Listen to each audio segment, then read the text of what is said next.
BMC election result 22टी सहर रे खाता खोली पारिलानी राज ठाकरे दल। मुंबई रे स्थिति पूरा खराब। महाराष्ट्र पौर निर्वाचन में बीजेपी मेंट एक बड़ विजय आड़क अग्रसर होछि। प्रथम थर पई मुंबई महानगर निगम रे बीजेपी बहुमत हासिल करबाकू जाउछि। एही निर्वाचन में उद्धव ठाकरे एवं राज ठाकरे दल नैराश्यजनक प्रदर्शन करुछि। बीएमसी निर्वाचन में भारतीय जनता पार्टी प्रमुख शक्ति भाव में उभा होइछि। राज ठाकरे दल बा एमएनसी 2 अंक रे पहुंचबा संभावना कम मने होछि। या व्यतीत दल 22टी सहर रे निजर खाता खोली पारि नाही।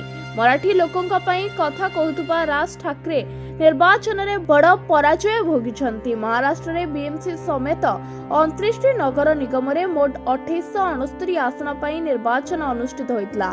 बीजेपी 1066 वार्ड रे आगुआ थिबा बेले एकनाथ शिंदे शिवसेना 282 रे आगुआ अछि।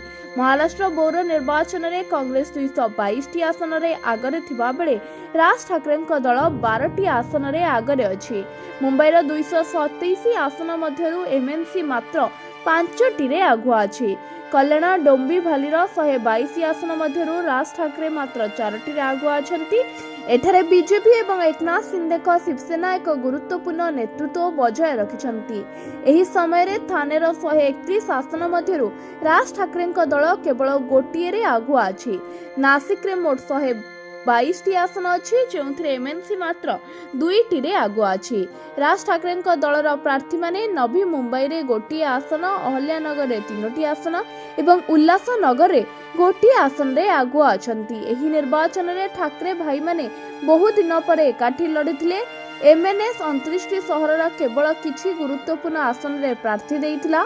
शिवसेना बा यूबीटी एवं एमएनएस बीएमसी रो 227 वार्ड रे एकाठी निर्वाचन लड़िथिले। एमएनएस केवल किछि आसन रे जोरदार प्रचार करिथिला। दल एठारे केवल 5टी आसन जितिबो बोली आकलन करा जायछि।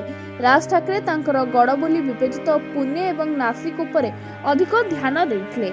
एठारे मध्य दल केवल 2टी आसन रे जितिपार संभावना रहिछि। Bureau report ONT news.